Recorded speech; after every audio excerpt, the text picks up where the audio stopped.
not stand on ceremony, mate. Let's start the show. One. What's up? This is another episode of Square Talk. This is your host, Loris, and my man, Ro. What's happening? I'm here. I'm ready to go. I'm ready for this special report on a strand, a species, a genus, a phylum, if you will, that of cannabis that very few people know about.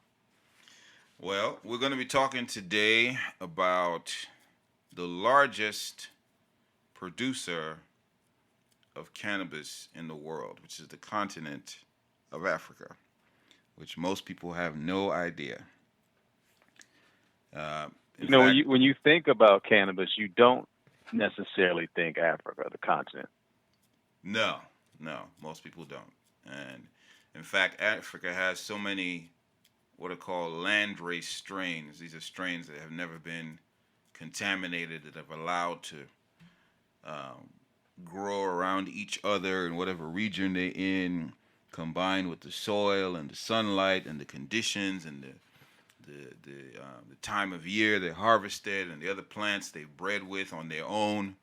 Like it's one of the it's like the last bastion of untapped landrace strains. So you have strains that haven't even been discovered yet.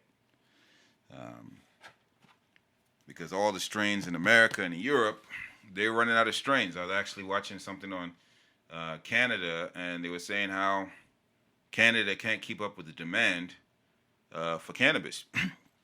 So much so that they have to shut down the operations for some of the dispensaries and places like that to like 4 days a week because they can't keep up with demand. Because as soon as they open up, there's lines around the building. They can't keep up with demand. They don't, even with all their massive indoor facilities and all the corporate infusion of cash, they still cannot keep up with demand. So Africa is the future of weed. They're gonna be heading there. Europe, mostly Amsterdam. They've been going to a couple of countries to get basically import cannabis. So what do you think about that? It's very interesting, but it's logical. I mean, anything that grows on the equator with direct sunlight year round would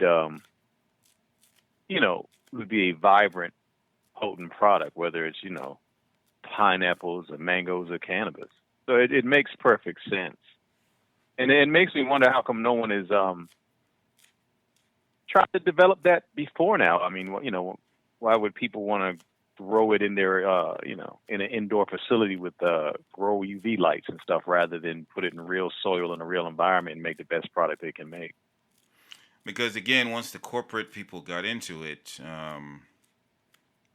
it's changed the game because they're now pushing out the little people who used to grow it at home. And if you're in Humboldt, California, they grow it out in their little farms and in the backyards. And they have now corporations. It's huge facilities, lights, and people in jumpsuits and scientists, and it's just not the same.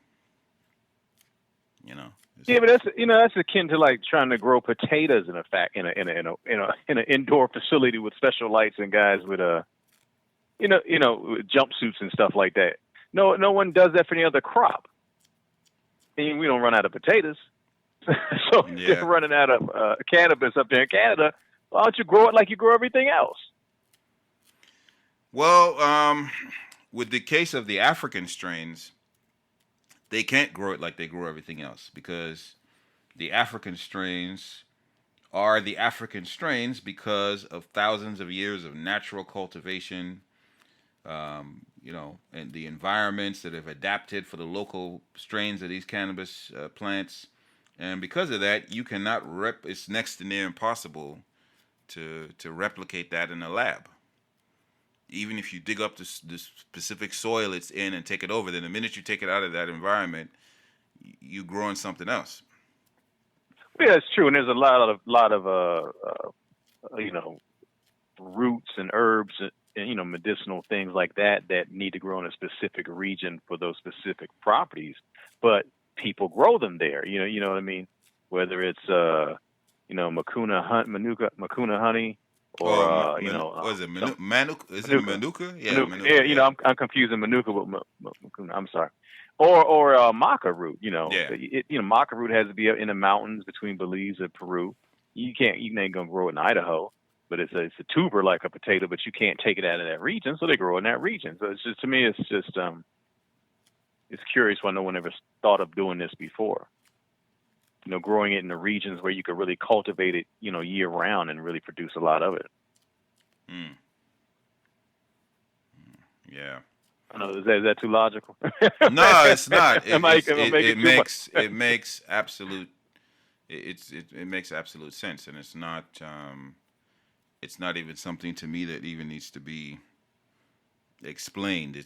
To me, it's common sense, But I think the problem I'm seeing, here in this part of the world, and what I'm also seeing on the African continent, is that certain people are dominating this, coming into this industry, and they're coming in with corporate money and corporate know-how, and they're snatching it from the people who've been doing it for so long and who deserve to be reaping the benefits.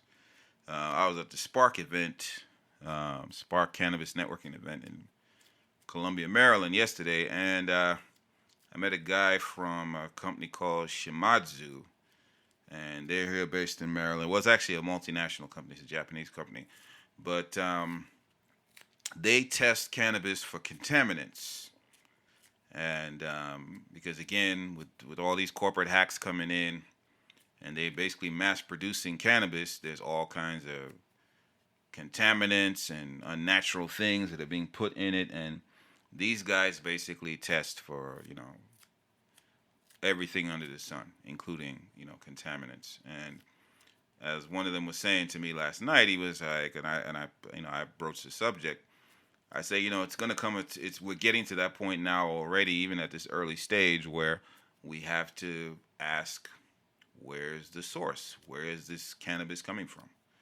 This CBD oil you're selling me, or this THC vape cartridge you're selling me, where did you get the cannabis from? Who grew it? What they put in it?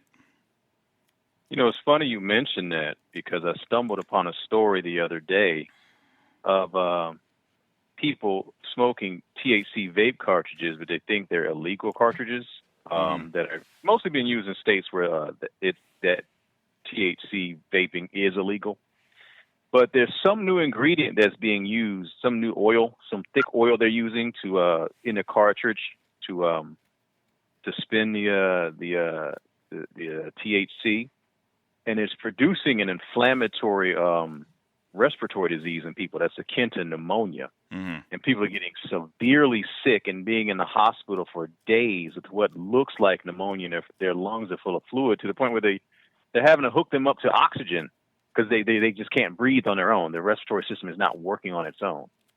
So, it's that service that you just described is very important, especially with stuff like that happening to people. You think it's almost harmless when you're vaping. It doesn't even sound like it sounds like something out of Star Trek. It doesn't even sound like a cigarette, right? You just this little device and you just puff on it and exhale all this smoke, and it seems harmless, but you got to watch out, because there's a lot of people right now that are in a bad way with pneumonia will take you out.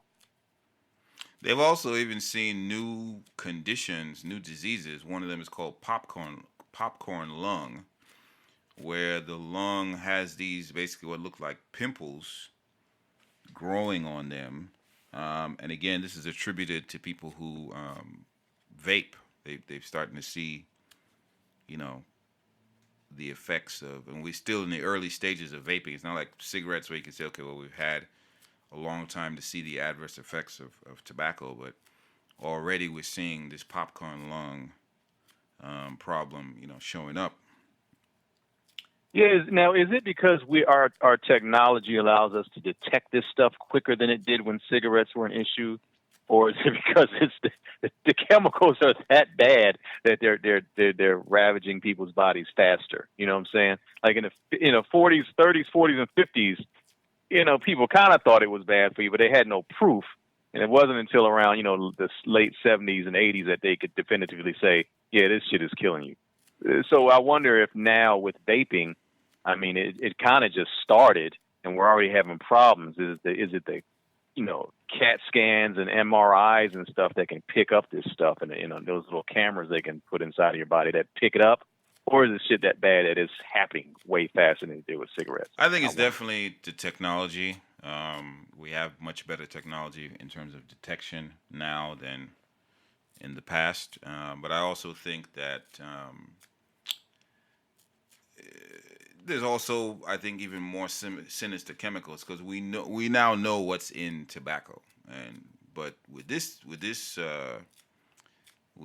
new plant, was not new, but this new industry, I should say, where, like I said, the corporate heads are getting into it, and everything is becoming scientific, almost like the food, where you have flavor crystals and enhanced tastes, with whether it's your bag of Cheetos or your McDonald's burger, where it tastes the same and it gives you the same euphoric effect, like when you eat it. That's all done in a lab. It's all scientific, and you're seeing the same thing now happening with cannabis. So I think it's a bit of both. Definitely think Yeah, it's a bit of interesting. both. Yeah. Yeah, I just would hate for something happening on the illegal side of things to taint what's going on the legal side of the house. But I guess it's inevitable. Yeah, but I think that if we nip it in the bud now, or at least try to address it now, or recognize that, okay, this is what's coming, we can find ways to circumvent this. I was reading about the guy who invented the gelato strain of marijuana in California, and he is a well-known name at like MJ BizCon, and in the cannabis world for making that strain. Like even rappers and artists have made songs about gelato. Like that's how big this thing is. And he was saying how he even can't compete with this, but what he's looking to do is do the Supreme branding model, where I don't know if any people listening are familiar with Supreme. Supreme makes one-of-a-kind products, or they'll make like 10. They'll make a helmet that will, like a bike helmet that will have Supreme logo on it, but they'll make like 20. So, but then each helmet costs like $1,200. But because there's only 20 of them, you can now take that helmet and resell it on eBay or somewhere else for like 5 times the price. You can buy a sweater that's like $400 when it comes out, because again it's limited, and you can sell it for $1,200, and people will line up to buy it. And they only have a couple of stores around the world, mostly in Western countries. But he was basically wanting to do that with his strains of weed, where he comes out with products and maybe even strains where there's only a certain limited amount. So that, of course, increases the value. So that's his plan to combat the corporate hijacking that that's going on, which is kind of interesting. What do you think? Well, it returns it back to the culture. I think it just keeps coming back to the culture of this thing, and there's a definite cultural expression associated with cannabis and THC, and now we're seeing it grow and legitimize itself with CBD, which is a whole nother demographic of people. But if you try to separate this thing from its culture, I don't see it working. And so you can follow Supreme's model and do that with cannabis, because it represents a cultural expression. I think that's where people should focus, and I think that'll keep the corporations at bay, because they can't duplicate culture. I mean, I don't know if anybody. I kind of follow I don't follow, but I check out various people, blog sites and websites and certain YouTube channels. And one of the biggest things going on right now, this is going to sound like a complete non sequitur, but I'll bring it back home in a second. One of the biggest things going on right now is the fans of Star Wars, the Star Wars movie. They are completely at open war with Disney for what they did with the last Star Wars movie and how they treated Luke Skywalker. Yeah, I heard about that. Yeah. And what is being leaked about the next one that's coming out, right? And it just shows that there was this culture that was established way back in 1977 with the first movie. And it's become part of people's lives. I mean, they show it on, they used to show it on Christmas before Disney bought the rights to it. People have shown their children. It's this whole thing. It's this whole cultural expression. It sounds silly, but it is a real cultural thing with this Star Wars, and it's international. And a corporation bought it and is, for all intents and purposes, destroyed it to the place where the fans or the people that represent that culture are rejecting it in open conflict with this corporation. And so I think the model that you're describing with this gelato strain, that he's establishing this cultural expression with it, I think that's what you have to do with this, because it is such a what's the word? I don't know. There's just a cultural, personal expression with this that it's hard. It's going to be very difficult to corporatize it long term, in my opinion. They may make some progress, but I just see it self-destructing, like what's happening with Star Wars, what's going on with Star Trek. Now it's starting with the Marvel movies. You know what I'm saying? Now it's starting. I remember when back in the day when I was a big whiskey drinker, Jack Daniels lowered their alcohol content, and it affected Jack Daniels' sales, but it affected the culture of people who participated with Jack Daniels. And that's when bourbon took off, because bourbon was just some old Kentucky backwood thing that nobody was into. But when, the major player Jack Daniels started to disrespect the supporters in the culture of Jack Daniels, which was very much a culture, that's when bourbon got started, because they were like, no, we're not, you're disrespecting what we're about. We'll go take us to somewhere else. So I don't think the cultural expression around things can be overlooked. And when the bean counters get a hold of something and just start crunching numbers, you can't factor that in. That's an intangible that can be measured with the human experience, but they can't with a Excel spreadsheet. Mm-hmm. Well, like I've always said, cannabis is not corporate. It is a culture. And in branding, when you want to brand something, your first goal is to create a culture around your product or service. And that culture is how you create a brand. And you want loyalty. You want that rabid loyalty, like what Apple has, like what Supreme has, where they announce a new iPhone tomorrow and people are lined up around the building to get it. Supreme comes out with a new sweater, or shirt, or pen, or whatever the hell they're thinking about coming out with, and they just slap Supreme on it, and people are lining up to get it. That has to do with creating a culture. That has to do with brand loyalty, and each one of those things are interconnected. You can't have one, and it's a sequence. If you try to do if you try to do it out of sequence, and your sequencing is off, it's not going to work.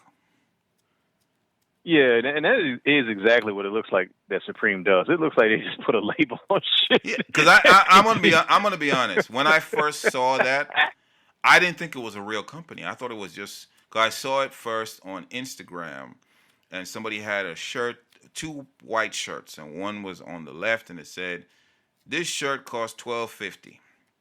And it had no name, no label, no brand. It was just a generic white shirt.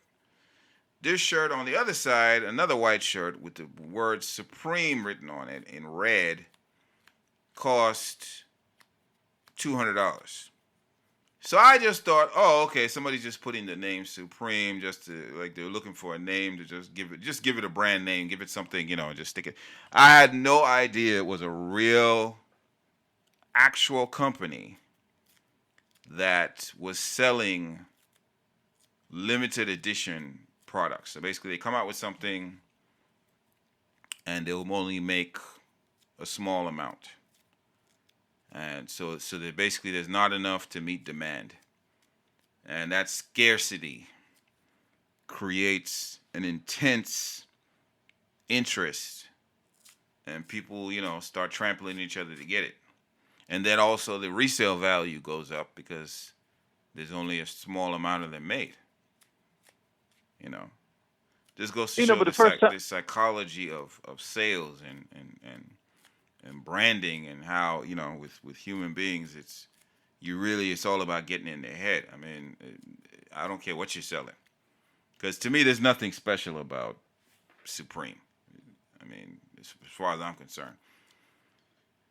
Yeah, but the first time I saw it, it was a skateboard company, right? Didn't it grow from being a skateboard company, and they were making t-shirts and stuff for, they were making skateboard decks or wheels or something, and they were making t-shirts to go with that, right? Isn't that how they got started? And then they kind of became like, they were legitimizing skateboard culture by taking it into this completely different direction and making products outside of that. Isn't that how they got started? I'm not sure. Like I said, when I first saw it, I saw it on Instagram on one of those pages you follow for business, and they'll show you like business ideas or business tips. Like each post is a business idea or a tip, and they had one on brand versus generic. And like I said, on one side it said blank T-shirt, $12, and the other side it said Supreme T-shirt, $200. And I just thought because even the design of the logo, the look, it just looks so basic. It does just to me. There's nothing special. It's not impressive at all. No. Yeah, so I just thought, cool. oh, okay, somebody just created this to just make an illustration as to say, okay, yes, one has a brand, one doesn't. Come to find out, it was a real company. So I don't know what the genesis of Supreme was. Yeah, I'm pretty sure it was a skateboard company making skateboard decks and wheels, and then they had started making shirts and bumper stickers. I think on the West Coast. I'm pretty sure they came out the West Coast, and then they kept it. Just was the way they just kept developing products and pushing it and making it like exclusive. Even within that skateboard realm, it started off as this exclusive thing that was hard to get, but you had to have because that was a cool thing. And they just pushed that. And so once again, it's that culture that it came out of that supports it, and it blew up to where it is now because of the legitimacy of the people who participate in that culture. And when it loses favor in the world of high fashion and exclusive items to own, it'll go right back to being a skateboard brand, and they'll still support it. Like I said, I'm not sure if it was a skateboard brand, but because now with the people that line up to get it, everybody from all other cultures, whenever something comes out, they're all trying to buy Supreme. So because the people I saw who were lined up in I think it was in London, they didn't look like they skateboarded at all. No, but it's grown. It grew out. Yeah, because I'm looking it up now. It was a skateboard company, but they pushed their products out away from that and marketed it as like what it is now. Mm-hmm. And then their foundation was those skaters that had to have it. I'm just trying to make a parallel into what the guy's doing with the gelato. It's these cultures are what make the difference between really the Marvel superhero movies and the DC one is that the Marvel cultivated a culture and an experience and a loyalty and integrity and a promise that they were going to lay this whole thing out in a way that had never been seen before. And people bought into not only it that, and I think one looks. Comic books were colorful and fun and it sucks you into another world, and it stimulates your imagination. Marvel translated that from comic. It's basically a live comic book. DC, their stuff is just dark.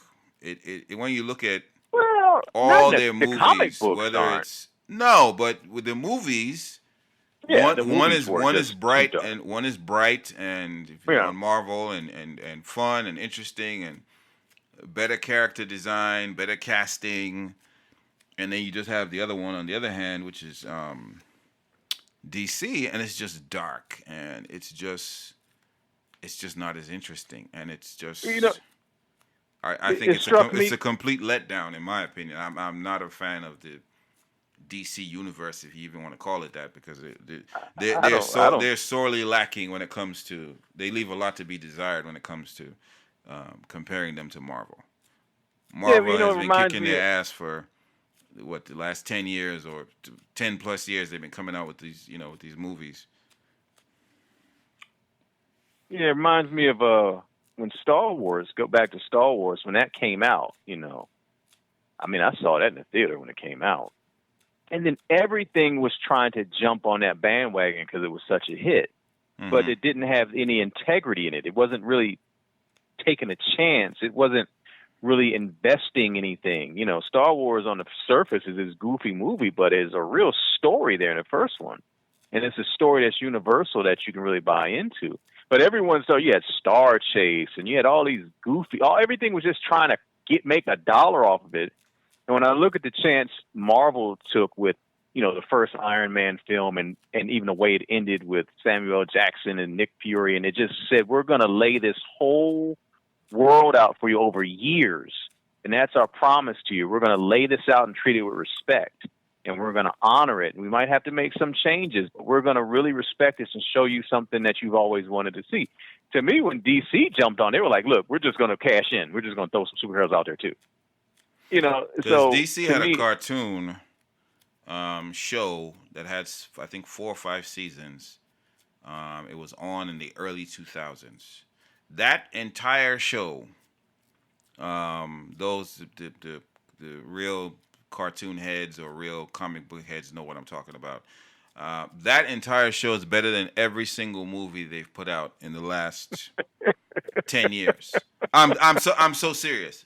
I mean, it was such, and it was a cartoon, but it was just very well done. And it wasn't dark. It had great humor. It had great voice actors. The stories were. That is at par with the MCU. That's how good it was. Yeah. And then you look at what they've done with the movies. It's just abysmal. The DC stuff. The DC superheroes were always more lighthearted and more, all-American characters. The Marvel guys always had like real problems and real issues and stuff. They were almost not even really like superheroes. They were like normal people that could just do some special stuff. That's what this cartoon was like, though. Yeah, that's what I'm saying. Like, Superman is. I mean, there's nothing he can't do. So you gotta put people he cares about in danger. But one of the hallmarks of the whole DC thing was that it was wholesome, all-American, apple pie, wave the flag, storytelling and characters, protagonists. But when this corporation wanted to go make a dime and jump on a bandwagon of what Marvel had done, they didn't even take that into consideration. We're going to copy what Marvel's doing, but ours is going to be dark and grittier because that sells, right? Dark and grittier. And they just completely shit the bed. And the fan base that was already there, ready to give them money, turned their way, and now they're just disillusioned because the thing they love the most has just been defiled and destroyed. So, I'm trying to draw a parallel between, Star Wars and Disney buying Star Wars and bringing it back. Warner Brothers trying to do what Marvel was doing. You've already got and CBD and cannabis. You've already got a built-in audience and a culture. All you got to do is respectfully participate. Yeah. But there's something about their corporate mindset. They can't be respectful. If you can't dominate, you don't want to do it. You know what I'm saying? Because even the latest Spider-Man movie, the one that came out this year, they've already messed that up because Fox, I think, is fighting Disney, and apparently they've put a hold. There's a moratorium on the movie. The movie has now been put on hold indefinitely. And the movie, ended on a cliffhanger because, again, it's the MCU. And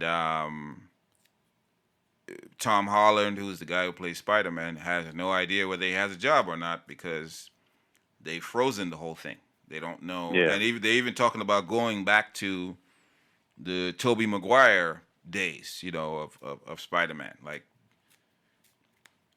So again, and all that is corporate BS that goes on when, the people who come in who are not really about the culture and about the art. They're just in it for the money, And unfortunately, that's what I see happening with cannabis.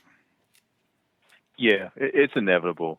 But I mean, at the same time, there's myriad examples. We just talked about how these corporations they don't get it. They shit the bed, Like there was a talk of remaking one of my favorite films in the world, Big Trouble in Little China. If you remember that one with Kurt Russell. Yeah, I remember that. They want to remake it with The Rock. You know what I'm saying? Like the movie, it's aged well. I mean, you can watch that, and minus him using a payphone, that could be today. There's no need. I mean, these guys aren't thinking of anything original. They're not establishing a new culture. They just want to go back and rape everything that ever came out that people loved. There was something else they wanted to remake, and it was just like, why? Why are you doing this? So I mean, I think, it's inevitable that they do this with cannabis and CBD, but I think it's inevitable they'll shit the bed, and then the people will be able to reclaim it and move forward. Their thought process and their vision is so limited, and I think accountants have completely taken over every aspect of entertainment that they just can't see the human touch and the human quality that makes this stuff work and makes it magic. Yeah. And there's a reason why Magnum PI was a big deal and Simon and Simon wasn't. Not to shit on Simon and Simon, but I it was used to just like Magnum. Simon. I used to like Simon and Simon. Yeah, Simon and Simon was okay, but it was no Magnum PI because they caught lightning in a bottle, and it was and it's still this Magnum PI is still a fan favorite to this day. Magnum PI had a killer intro though. The music. Yeah. Well, look at Magnum PI. Look at Miami Vice. You got some guys in Miami dressing real cool. But who would care? But they created this culture. People still, and I always say, Miami did not look like that when that show came out. Miami was not like that in 1984. Nope. But by 1989, Miami was like that show. That show made Miami. Miami was not. They made an artificial world and said it's in Miami, and Miami grew to reflect that artificial world to this day. To this very day, Miami is still trying to be Miami Vice, the TV show. Yeah. So, the cult, and then they tried to make a movie with Colin Farrell and Jamie Foxx, and it was the drizzling shit. That was horrible. Yeah, that was horrible. But my point is, because they completely betrayed the culture of what it was. That movie was nothing comparable to the show, other than there was some two cops in Miami. So I don't think the culture of things can be discounted, because they're proving that when you ignore the culture and the people who love that, you're just going to make a mess. Yeah. So if there's any solace in this, is that once they get done, screwing it up, you can have it back. Yeah, but at that point it's too late. Who wants it back at that point? I mean, that's just a disaster at that point, and they're trying to, can't shine shit, and that's basically what you're doing at that point. It's not going to work. Yeah. Let's go ahead and plug in our sponsor, since we're already more than halfway through the show. Yes, folks, time for a quick story time brought to you by our friends at Numeroon Naturals. You can find them at www.NEWMAROON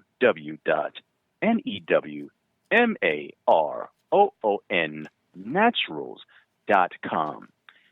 Now, I have a friend of mine, a lady friend, and every now and again, once a month, her little friend comes to visit. And she suffers terribly with the cramps and the headaches and the bloating. It's just a horrible affliction to suffer. And this happened to her one particular time, and I said, you know what? I've had such a great experience with New Maroon Naturals Resurrection Male Root Elixir.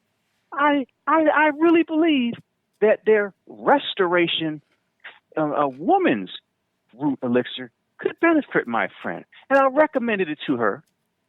And she purchased some on their fine website. And when her little friend came to visit, she met her at the door with 1 ounce of that root elixir.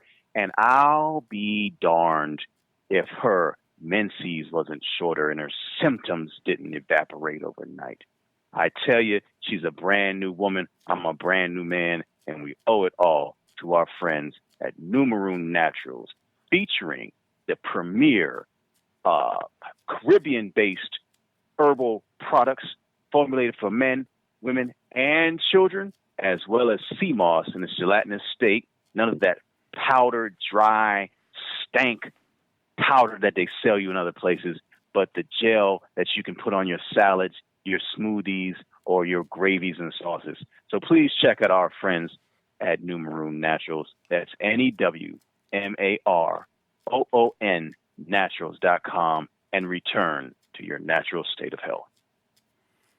Awesome. Shout out to New Maroons Naturals. And if you want to support the show, in the description below, if you're watching us on YouTube, because that's where we are exclusively for the time being, in the description you'll find links, affiliate links to other products and services, from landing pages to web hosting. And we even just created a kit on kit.com. But again, the links are in there, and you can find books that you should read, essential reading for getting into the marijuana business, essential reading for growth, hacking, and improving your cannabis brand, and many, many more. And again, each purchase from any one of those links, we do get a commission, and that helps to support the show. So go ahead and do that, and we'd love to be able to do more things, and that will enable us to do so. Indeed. Help us help you. Tell you about the business of cannabis. So let's talk about something more fun, because I think we kind of went into the doom and gloom a little bit. So I swear to God, I always do that. That's my fault, everyone. I apologize. I do that. I do it. But you need to know. So let's go back to cannabis in Africa, the future of weed, where you have strains like Durban Poison, which is from South Africa, Swazi Gold, which is from Swaziland, Malawi Gold, which is from Malawi, Congo Red, and Congo Black, which is from the DRC, or the Democratic Republic of Congo. Strains that are very, very difficult to get in this part of the world. I think Swazi Gold, you can buy that. I think they have been exporting that to Europe, and I think I've even seen it, I think, for sale here. But Africa is the largest, like I said in the beginning of the show, the largest producer of cannabis in the world. And get this, only 4 countries are participating in the cannabis trade. South Africa, Zimbabwe, Lesotho, and Malawi. These are the only countries that are participating in, and South Africa is the only unique one because they passed an act called the Daga Act, which allows for possession of marijuana for personal use. So basically, if the police find it on you, they won't arrest you, you won't go to jail. And that has now sprung up cannabis expos. The only cannabis expo on the continent of Africa is in South Africa. where you will find cannabis companies local. Like there's a guy who brews a cannabis beer called Durban Poison. That's again from the Durban Poison strain from South Africa. It's a lager, and he brews that in South Africa. Apparently, to talk about some history, they're also very big on hemp because when the Dutch came to South Africa and settled down there, they used to make a lot of their clothing and their ropes and a lot of those materials from hemp. So it's actually for them, it's a return to something they used to do before it was outlawed. And so you're seeing ropes and clothing and I didn't even know that you could make cement from hemp by taking the stem and adding lime juice to it. And when it basically those two mix, it can form a cement that can hold bricks together. I mean, so hemp is an incredible product, and I think hemp is probably the most revolutionary. Hemp is more revolutionary than marijuana because there's so much you can do with it: plastics, clothing, ropes, cement, which I just learned about, and again, all this stuff is biodegradable. So there was on the news last week, China is shipping back all the plastic and all the plastic bottles back to America and Europe. And they're like, yep, we're not going to be the world's trash can anymore. And Europe and America don't know what to do with these plastics. And you've seen turtles and whales and all these sea creatures with straws and plastic stuck in their noses and in their bodies. And some of the fish are eating plastic, like the salmon is eating plastic. So your salmon dish at your favorite restaurant is full of microplastics because, again, plastic does not degrade. But guess one product that makes plastic that is biodegradable, that's not made from petroleum, and that product is hemp. So this is really amazing, and you can see why they've suppressed this amazing plant, for so long, because the petrodollars are definitely at risk because a lot of the plastics and, things that we use that seep into our food and, contaminate the sea and all that is made from petroleum. Fossil fuels, and it's not good for the environment. It doesn't break down. But yet we've had this plant that you could make plastics from all this time, and the powers that be have suppressed it. What do you think about all that, Ro? No, it's funny because I always reference the title of the film Back to the Future on myriad subjects when I talk about stuff. And, I never knew what that title meant, Back to the Future. It sounds oxymoronic, like, doesn't even make sense. But now, being much older and putting the world into a greater context, what I realized what that movie was saying was, in order for Marty McFly to have a future, he had to go back in time and correct some things and bring and get a better perspective on what the past was about and embrace some tenets and virtues of the past and bring them forward to have a future.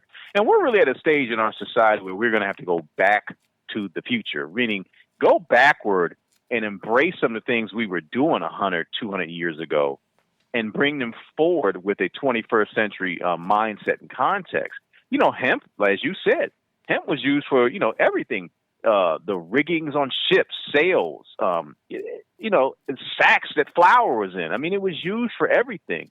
And there's no reason it can't be used now. There's no reason it can't be used in industry now. There's no reason that my laundry detergent can't be in a hemp bottle, so to speak. There's no reason why the thread in my shirt can't be hemp again. There's no reason that we can't go back and re-embrace something that was such a dynamic product with so many industrial uses and have a great quality of life without destroying a goddamn planet. And I'm not one of these, bleeding heart, go green types. No disrespect to y'all. That's just not what I do. But, there's no reason with the current level of technology, that the free flow of information. Exactly. that we can't go back and get some of this stuff that used to work better then than the shit now and make a life in which we don't have to worry about what's in our drinking water. You know, because I don't know about the rest of y'all, but every day I wake up, this shit is like a bad science fiction film. You know, and I'm tired of it. You know, I'm tired of hearing the next problem that sounds like it's right out of RoboCop, you know. There's no reason for any of this. We can have a very clean lifestyle in which we don't have to get poisoned by the very air we breathe and the water we drink and the rain, for Christ's sakes. Yeah. We have everything we need to solve most of the world's problems, and one plant that can definitely aid in a significant amount of the reduction of that is hemp. And again, hemp is the sibling of marijuana, whose parent is cannabis. Because there are people who don't know the difference between the two of them, and think they're one and the same, but they're not. But hemp is an amazing plant. But these African strains, there's one that's super rare called Malawi Gold. I mean, where if you were able to even get your hands on it, you could charge thousands of dollars for seeds, because it's one of those Landrace strains. It's super rare, and it's also sativa. Most of the African strains are sativa strains, which is interesting. And most of the people benefiting from the African strains aren't really in America. Europe is benefiting because that's where a lot of the export is going. I see South Korea just opened up or allowed a dispensary because I don't think they grow it over there, so they're importing it. So the export market, well, if exporting if you're in one of those countries, but importing if you're in the West or Asia or whatever, those markets are going to be huge for the African markets, because the African markets have strains that the world has never seen before. And so far, a lot of the farmers that produce this stuff, it's subsistence farming. So they're not really even making anything off it. I mean, they have buckets and bales and of this stuff, and there's still also the stigma that, because a lot of these cultures, a lot of these countries, because only, like I said, Malawi, Lesotho, Swaziland, Zimbabwe, South Africa, there's still very much the stigma of, as to use your phrase, real wacky tobacco. And if I smell this thing, there was one farmer I saw on Vice. This was in, I think, Swaziland, and she can't stand the smell of it, but she grows it because that's how she feeds her family. And she had tons of this stuff. And the other ones who grow it, but they don't have the contacts to export it to. Because South Africa, with these expos and all this stuff they have now, there's a lot of mostly the white South Africans who come up to Swaziland and Lesotho and all these other places and come and buy the different strains of marijuana, because they're setting up businesses. So again, you kind of see the parallels between that and what's going on here in this part of the world, where a lot of the African American community, most of the cannabis entrepreneurs are in jail. And then now all of a sudden, a guy I was talking to last night at the Spark Expo was saying that, and he was a Caucasian fellow, and he was saying he recognizes that the unfairness of that, and the fact that is a problem, and the fact that you have people like him and many others who are now in it legally, and you have all these people who were put in jail, some of them who are still there for possession, for sales, But the African market too, you're seeing the governments basically allow the farmers to farm it for export, but there's no local trade going on. So they're not making what they could be and should be making. Ain't that some crazy shit? you know what? People are going to have to, I understand the golden rule, do unto others, and as you would have them do on, whatever the hell it is. Do unto you. fool me once, shame on you. Fool me twice. I ain't getting fooled no more times. But yeah, I don't know if you. Well, I'm sure you do, but I don't know if the listeners remember. Some may be too young. In the 1980s, when Japan transformed itself from making cheap transistor radios and cheap automobiles to being such a corporate powerhouse that the term corporate takeover became synonymous with a preemptive strike militarily. Like, the Japanese became so good at business that it was akin to war, and America was afraid of Japan. Yeah, I remember that. Business. I remember that. And the Japanese had their guys reading Sun Tzu, their executives reading Sun Tzu every morning before they went to work. They would practice kendo and swordsmanship, and then American executives started getting into this war footing to do war, but just on a battlefield of business. And I think one thing all of us are going to have to understand is that anything worth having is worth taking. Mm. And anything that you can make money with is worth taking. And if you don't position yourself to, one, protect what it is you're doing, and two, go on the attack against your competition, you ain't going to have it for long. Because we've tried it the other way. We've tried to be so goddamn friendly in business. We've tried to just eke out a living with stuff. I'm telling you, the way this world is going, if you can't protect what you have and go on the attack and try to crush your competitor or just put them into a position, you don't even get started. Don't even do it. Yeah, if you're not playing to win, if you're not playing to dominate, don't even play the game. And it sounds so harsh. It sounds so harsh and cruel and atavistic and combative. It's the way of the world. That's why every nation has an army of defense force. That's why ain't no whole country of people out here just chilling. They got a couple guys in the back with some guns. It's unfortunate, but there's always going to be somebody coming to take what you have or slick you out of it. And if you have a great idea, listen, it's Dirty Harry all over again. Man's got to know his limitations. If you have a great idea, great. Make your product. But find somebody that can protect your stuff and go on the attack when they need to, because they will need to. To hear you talk about, what's going on with these farmers in Malawi and Swaziland and they're not protected. And I don't even think they know they need to be. Perhaps they don't know they need to be. Perhaps I think they do. I think they do, because some of them can see, but some of them also recognize that they're facing stigma, because there's still stigma from the colonial times where they were like, "Oop," because again, when they realized they had to suppress marijuana, we didn't invent those stigmas. No. Those stigmas were invented and imposed, and not just there on the continent. Here in America, there was a time when marijuana and hemp wasn't illegal. And there were certain people who saw it as a threat to their industries, mostly the fossil fuel industries. And they said, oh, no, we have to suppress this. And one of the best ways to do that is to culturally suppress it.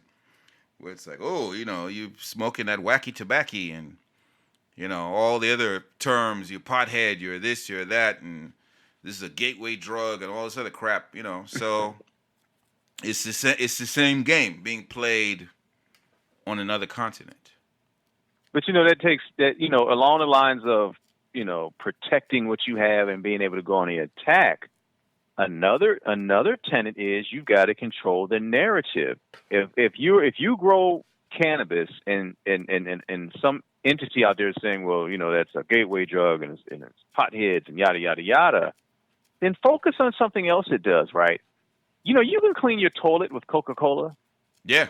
Better than pine oil. You can also clean your battery in your car with the battery terminals with Coca-Cola. So if tomorrow the Journal of American Medicine said, look, soda is killing every goddamn body. soda companies will come out and say, yeah, but did you know you clean your toilet with it? Control the narrative of your product and work around what the impediment is narrative-wise. I guess what I'm trying to say through these examples is, listen, if you're going to come out here and get in business and sell something, you've got to get dynamic with your thought process. You've got to protect what you have, and on occasion, you're going to have to go on the attack, and you're going to have to control the narrative. This is a dynamic game. You can't just sit back and do anything, because either you're going to be barely making a living or someone's going to take your stuff. Pretty much. And so for everybody out there who wants to come out with a cannabis product, cannabis or CBD oil product, create a narrative that's so far out of the box, but productive and can illustrate to people why they need this product. You'll defeat the stigma attached to it. Because think of every product you love. That's what they did. Because you don't even need half the shit you buy. But they gave you a narrative that induced you to need it. But that's the power of branding. And that's the power of psychology. And that's the power of creating a culture, and which leads to creating loyal customers around a brand. So that's the secret right there. It's all branding. Branding is strategy, and it's psychology. Next time we're going to get into, because we're about to wrap things up here, we're going to get into sales funnels and growth hacking and the new way to grow inbound marketing, lead magnets, the new way to grow businesses and social media followings, because you're dealing with all these algorithms that before it used to be you could use an algorithm for a year or two. Now an algorithm that barely lasts 6 months, and then they've changed it, and that's mostly because of the marketers, because they've the marketeers, as they call them in Europe, who they basically effed everything up, and that's why Facebook and all these companies keep changing their algorithms. But that is for next episode. That will be our topics. Anything else you want to plug, Ro, before we get out of here? How much time I have? You got a couple minutes. Okay, watch this right quick. I just want to say this. I've been walking this earth for a pretty good stretch of time. And, I've seen a lot, And I'll reflect on life and try to boil it down to what's really going on. And I keep coming up with the same answer. Try as I might to deny it, I keep coming up with the same answer. This shit is war. Now, when I say war, I don't mean tanks and helicopters and punji sticks and AK-47s. I mean one person or a group of people trying to dominate another one through intent and action, right? Mm-hmm. So if me and Loris are hanging out and Loris says, hey, let's go to the strip club, and I said, well, I really don't do that, bro. No, come on, man. And he gets me to go. That was warfare, and he just won, right? He didn't have to have a tank. He used his subterfuge, and he browbeat me and used peer pressure and all the rest of it, and psychologically got me to do something I had no intention of doing, and probably got me to buy a couple of drinks in the mix as well. So all I'm saying is that every aspect of human behavior and interpersonal dynamics, it comes down to a conflict, a war. Might not be open war, might not be bullets flying, but someone is trying to take what you got or get you to do something you have no intention of doing. The best friendships are built upon mutual respect, in which that subject has already been broached, and now we're not even going to try to do that with each other. We're going to go do that to somebody else. So I'm trying to say this, that if you have something worth taking, it will be taken if you can't defend it. Please view all your business endeavors as warfare. Please view all your relationships, protecting the people you care about, as warfare.